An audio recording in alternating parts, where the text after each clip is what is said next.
Hey, everybody. With the Consumer Technology Association, I'm Tyler Suiters. We are the owner and the producer of CES, the most influential tech event on the planet. We are here to get you CES ready. The big show is on the way, January 8th through the 11th, 2019 in Las Vegas. And at CES 2019, one of the things you will see is how 5G and connectivity will transform industries. It will enable digital health, smart cities, self-driving vehicles, and today's topic, smart homes. Not only are our homes becoming more energy efficient, they are easier than ever for us to use. And we'll delve into some of those factors today, both the manufacturing and product side, and also what voice is doing for us on that front. So today, we are talking to a longtime leader in home lighting. This company started originally with dimmers, and now it is very much in the space of the smart home. That is Lutron Electronics. And also, how the smart home is becoming enabled through voice recognition technology. We are talking to one of the world's best-known companies, Google. That is all coming up on this edition of CES Tech Talk. Joining us now from Lutron Electronics is Matt Swatsky. He is Vice President, Residential Mid-Market Business. And Matt, great to have you with us today. Yeah, thanks for having us, Tyler. Well, fun to talk to such a venerated, long-time consumer technology company. Lutron's been in business for nearly 60 years now. Boy, there's been a lot of evolution over 6 decades. What's the transition you've seen in large scale for Lutron? Well, the biggest thing is that when Lutron started, we really made the dimmer that went in your dining room or into a commercial building to dim the lights. And that was over almost 60 years ago now. And I think as our business evolved, we got into more commercial spaces, making commercial lighting systems. And about 25 years ago, believe it or not, we got into the connected home. And some people are shocked by that. The connected home's, it's just a few years old, isn't it? Well, the truth is the connected home's been talked about for a long time, starting with the George Jetson in the 60s. And Lutron really got into it in the late 80s and really focusing on more luxury homes. And we kind of took our business that we built around the luxury homes 25 years ago and our business of making great lighting projects. And in the last few years, we combined them together to offer this great mass consumer connected home product. So I think that to some degree, the smart home is most often, at least in Lutron's terms, associated with lighting, right? Something that we tend to take for granted, not think twice about. What is so different in your mind now, both from the professional side and Lutron's point of view, but also taking into account what the consumer thinks about lighting today? Yeah, so a couple things happen that are obvious when you think about it, but from a lighting standpoint, Lutron's been in a lot of homes for a lot of years, but what has changed is that the smartphones came along and made technology accessible to people, and that was the biggest change for Lutron. Is people realized they could do things with their phone. They're like, oh, I could control my lights. But we still had a problem because there was a huge awareness issue. Yes, you could control your lights and you could set up scenes and schedule things and do all these functional feature-based things, but it wasn't engaging to homeowners. And the other thing that changed is there's a big swell of lots of the consumer electronics companies as a whole coming into it. Google, Apple, Amazon coming into the connected home really raised awareness. And so the smartphones and that large awareness really changed what just bringing attention to the average light switch. So what are the most common applications today for smart lighting? You talk about the control, the versatility, the connectivity that we have through our smartphones or other hub devices, but what else are you seeing most frequently in terms of consumer demand and these applications for consumers? Yeah, so lots of people use their light switches every day. I'm sure, Tyler, when you woke up this morning, one of the first things you did was actually touch a light switch, correct? The first thing I touch with my smartphone. Yeah, so good point. So you check your feeds and then check your email, and then you go to the bathroom, wash your face, you turn the lights on. No, you're absolutely right. Yeah, think about it, right? Yeah, you think about your smartphone, maybe you think about your family, your kids, or your significant other, but in all those instances, you're touching lights. You use the restroom, you turn the lights on. You get dressed, you turn the lights on. You go down to make coffee and have a bagel, you turn the lights on. And then you turn all those lights off before you leave the house. So before you even have left the house, you've touched your light switch, a couple dozen times. Yeah, you've got my morning routine. You've got it down already, Matt. But you're right. I don't stop to think about how many times I'm turning on and then having to go back and turn off lights. Right. So I use this example is that lighting is around you every day, and if you could make it a little more convenient to do, it could really improve your life. So I'll give you an example. So because Lutron's been in the connected home business for 25 years, I have a lot of these products in my house, and I get to beta test them, which is great. And so because I had these before kind of the connected home wave came into being, you have family over, you have friends over, and they come and they're in your house, and I get a lot of questions. They're like, how did you do that? How did you make that happen? And most of the things that happen have to do with lights and shades. So I'll give you an example. We had a party for our kids this summer, and it was a birthday party. It was in the middle of the afternoon, and my wife wanted to do the cake, which is what you do at a birthday party. You have cake, and the kids wanted to light the candles, and so but it's 2:00 in the afternoon. It's bright out, so we got everybody into the kitchen, family room area. They come in, I said, Alexa, set the mood to nightlight, and guess what happened? The shades started closing, the drapes closed, the lights dimmed down. Mom walks in with the cake. The kids, sing happy birthday. The whole family is like, how did that even happen? Right? How I didn't know that was possible. So again, even though people know you can do things with the smartphone and you can set things up with voice control, the lighting is something that is a real wow factor for people that makes the voice assistants and other things that are in the market really come to life in real life situations. So today we're also talking to Google Home and the explosion of voice recognition, voice control across the tech suite. But it's so key to integrating lights, right, and some of the smart home elements. It's just one short step beyond everything you were just describing, Matt, which is instead of having to touch your phone, which, as I said, is the first thing I do in the morning, you're not touching anything, right? It's part of your natural routine, your natural conversation, if you will, with your house and your technology. Yeah, it's actually, pretty simple. I can be down in my rec room and I can say, okay, Google, set the lights for movie scene, and the lights will dim down. And we all know that the movie theater, the movie begins when the lights start to dim. Oh, yeah, that's a great point about the almost Pavlovian response about the lights going down. I get that. What about voice recognition more broadly in the smart home? When we talk about the nearly 60 years of Lutron's existence and evolution, voice is probably the very latest element of that evolution, right? So where are we now, and where do you see it progressing for you at Lutron? Yeah, so a lot of the key use cases for Lutron and for Lutron's customers are centered around peace of mind. And what that means is that, people worry about their homes. It's your largest single investment that most people make. And so they want to take care of it. They want to know their family's safe. You want to know that when, your kids come home, that the lights are going to be on for them when they get home from school. You want to know when you leave the house, maybe you can make the house look like it's lived in. So, we can imagine a world where you're walking out of the house and you say, okay, Google, I'm leaving, and you leave.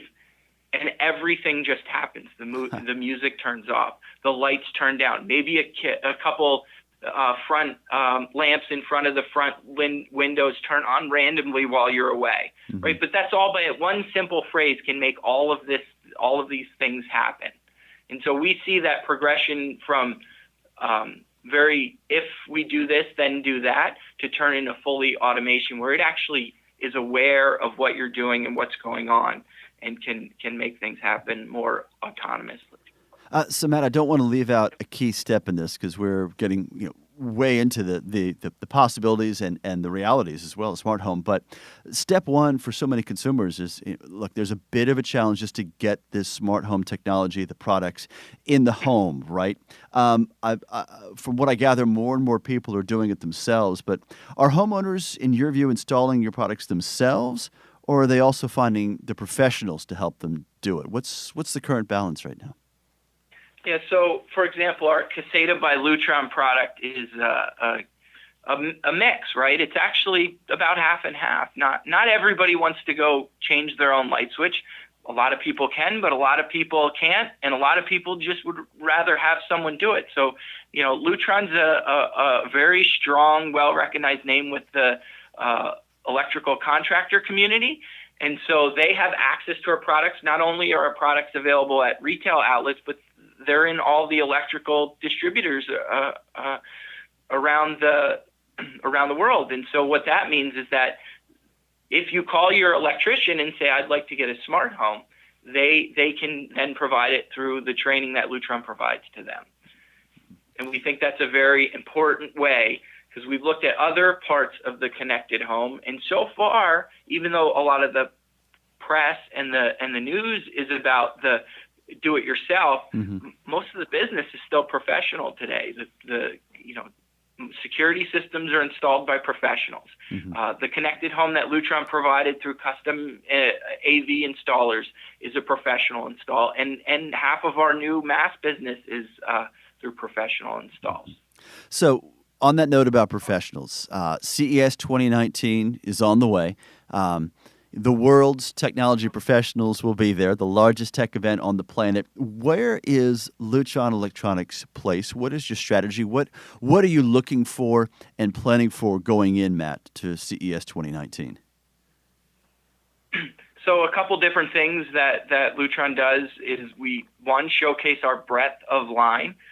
We can do a simple dimmer for, starting at $15 all the way up to a fully automated custom luxury home. And so we try to generate some news about what we can do.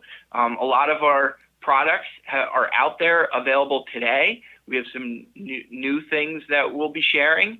And so that's one aspect, is looking at the news. The other part is our relationships with our alliances out there who we work with to help create. We don't do everything. We focus on lights and shading control. And we're really excited that the growth and expansion of the smart home in general is helping us form new alliances with new companies. And then the third part is our professional community who help us distribute and install it. So that's anything from electrical distributors, AV distributors, the production home builders, the custom home builders. We set up time. It's a great gathering place to get all of these people together in a short amount of time. Matt Swatsky is Vice President, Residential Mid-Market Business with Lutron Electronics. Lots of proof points as to why the smart home business is booming right now. Matt, great to have you with us, and we'll see you soon at CES. Yeah, thanks, Tyler. So joining us right now is the Director of Product Management for Google Assistant, Chris Turkstra. And Chris, that's a longer title. I really just want to say you're almost all things voice assistant there at Google.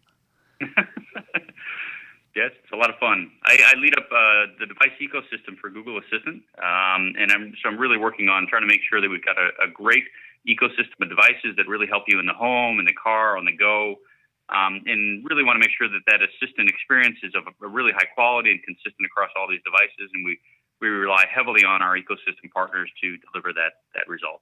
So to say your scope is expanding rapidly is probably an understatement. How would you phrase it? I know you're not everywhere just yet, but it sure seems like you're on your way as more and more consumers are adopting voice as an interactive approach, and also more and more devices, seemingly exponentially so, are incorporating voice. Yeah, we're seeing terrific results in the market and great growth and success. And a lot of that's just due to the Google Assistant itself and what it does for you. we really designed the product to be, super useful and not just a toy or something that just plays music, but to also make sure that it's helping you, across your day to get things done, that it's connecting with devices, is available on different surfaces. It's now available on over 500 million devices worldwide. And that includes speakers, Google Home, cars, televisions, phones, tablets, watches, etc.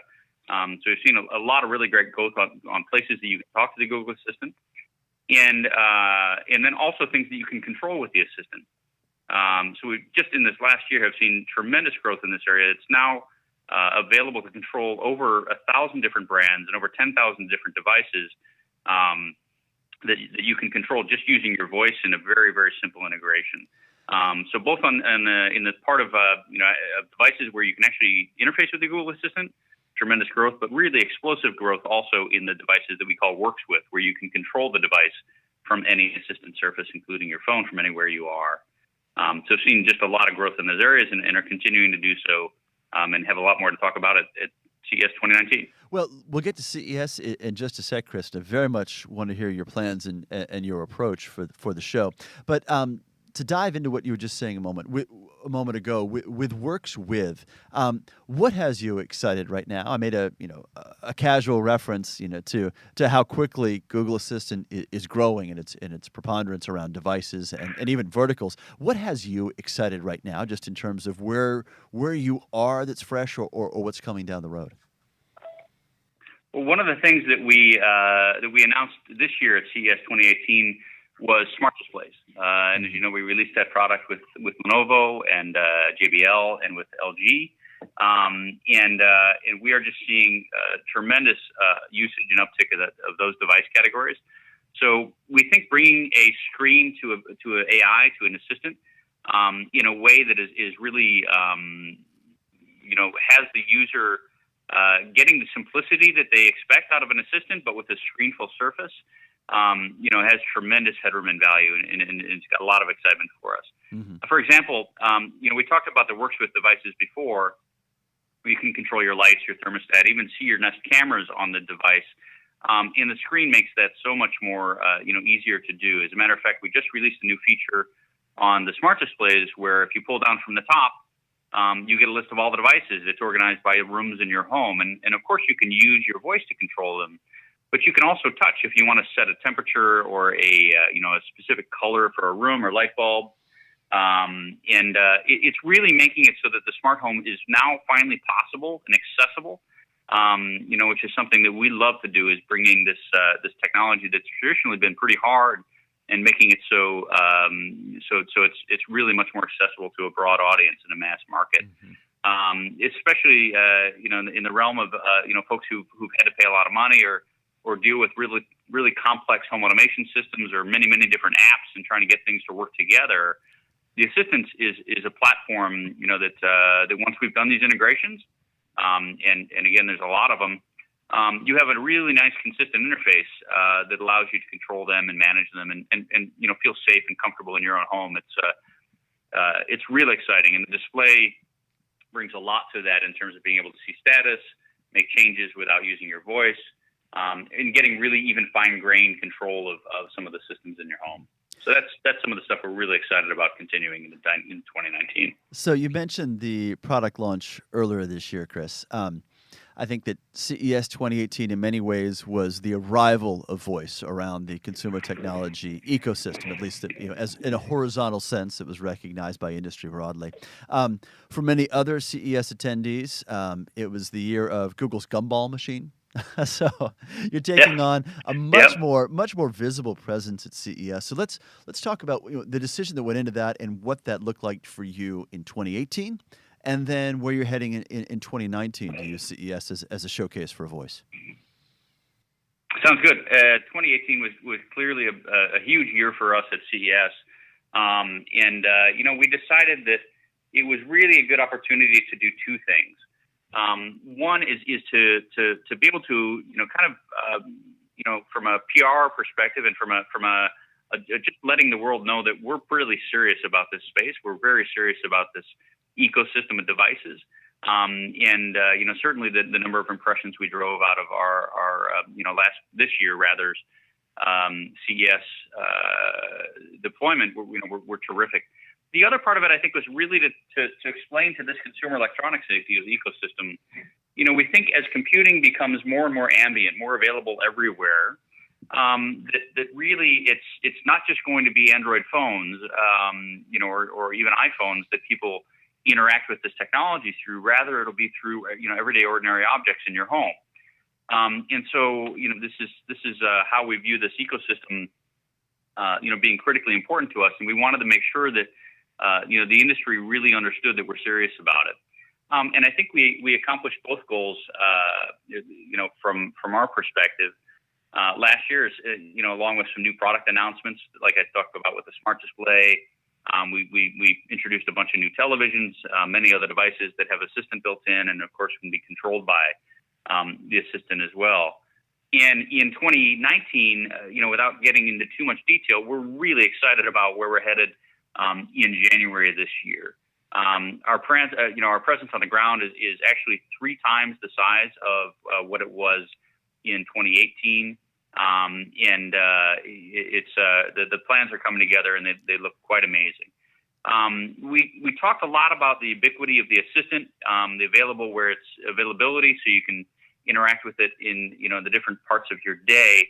And I think without getting into too much detail, what you're going to see us get into more this year is around how the Assistant can be super helpful in those contexts. Mm-hmm. So in your home, in the car, on the go, what are the things that you can do with the Assistant that really light up value for the products?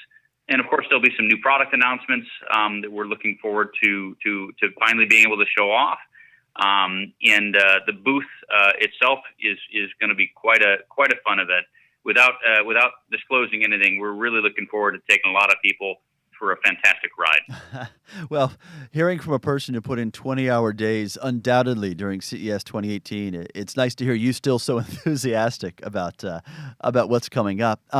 When you look to the smart home, Chris, and not just Google Assistant, but voice interactivity and recognition in general, is it something of a chicken and egg? Is voice driving greater consumer adoption of smart home technologies, or is that adoption taking place and then consumers are finding more and more uses and practicalities of voice as an interactive mode?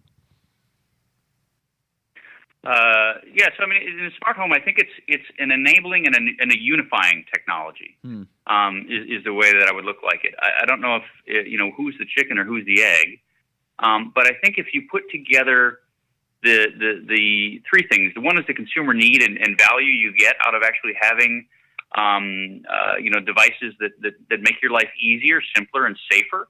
So if you put together those user needs with the ecosystem of devices that all of our friends in the ecosystem create to solve those needs, and you put those 2 things together with an interface and an intelligence that actually creates an orchestration and a unification of these things, that's where you really see magic happen. So, I think it's a chicken or an egg thing. It's sort of a combination of a certain number of elements around consumer needs, around the ecosystem of devices, and around a unifying and orchestrated interface that really is going to do some amazing things in the next few years. Mm-hmm. I spoke at the 2018 panel on home automation at CES a lot about how interesting and exciting it is to think about applying artificial intelligence and the Google Assistant technology to the things we do every day. Right.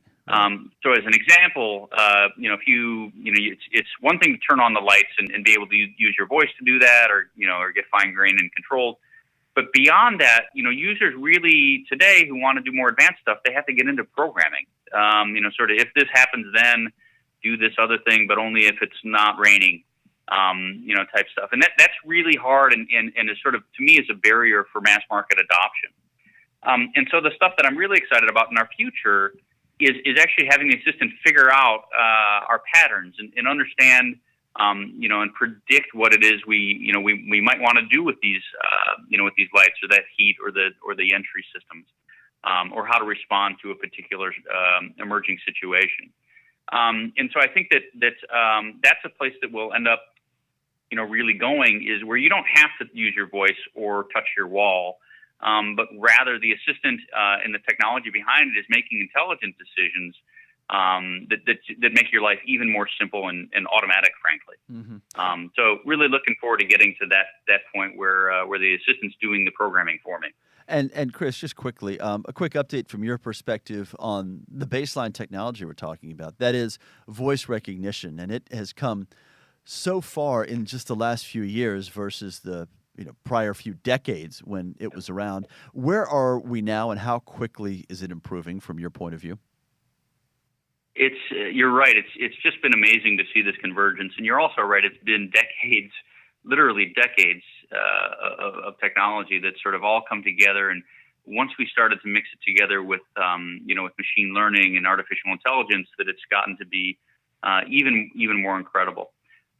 So we're at the point today where in a noisy room, the Google Assistant can actually understand what you're saying better than another human. So we've kind of, not in every scenario, but in some cases we've gone past human capability with regards to doing what we call automatic speech recognition, which is just phenomenal and enables the technology to just work seamlessly and much better. People are often say they're surprised that it worked, and it's because it is surprising. It seems superhuman, and in some measures it is. It also does a few things for us. So, as we've gotten better and better at this, we're actually gotten better at speech synthesis and output, which of course is the interface, that you hear back in many cases from the Google Assistant, in the way of actually making that sound more natural, making it have intonations and inflections. Some of the things that you've heard that we announced at Google I/O was that soon John Legend will be available as a voice you can have the assistant talk to you in. And it's not like we recorded snippets of John saying every word and put them together. We actually used John's input to create a neural network that allows us to create anything. Of course, that John contractually would let us have him say, but allows us to create output that is really incredible and quite useful. So both on the speech input side and speech output side, tremendous advances, and that's only getting better. The models, the tuning we do for how it works well in a car or noisy environments. Or even when loud music is playing, we're applying more and more technology to that to make it even better. But you're right, it's a baseline that we got to that sort of enabled, this whole ecosystem to start working together quite well. Yeah, that's why I go with the English butler, Chris, for all my voice assistants. There are fewer restrictions than an active performer. Chris Turkstra with Google, fascinating conversation. I know we could go for another few hours, but let's pause right there, and we'll resume when we get to Las Vegas sometime soon. Sounds good. Look forward to it. It'll be about my, I think, 15th or 17th CES, so always a good time to be there, and we're really looking forward to 2019. All right, and next time on CES Tech Talk, you hear us say this a lot, and you very much see this in effect at CES. Every company is a tech company. So, on our next podcast, we are talking to a few globally known brands, you'll know who they are, who see technology as critical to their success moving forward. John Deere has been in the self-driving business for over 15 years. All right, we want you to be CES ready. So, step one, subscribe to this podcast. That way you won't miss any of our episodes as we're getting you geared up for CES 2019. The show itself is January 8th through the 11th in Las Vegas. The information you need is at ces.tech. As always, none of this is possible without our stars, our engineer, John Lindsay, and our producer, Tina Anthony. You all are the best in the business. Thank you again for joining us. I'm Tyler Suiters. Let's talk tech again soon.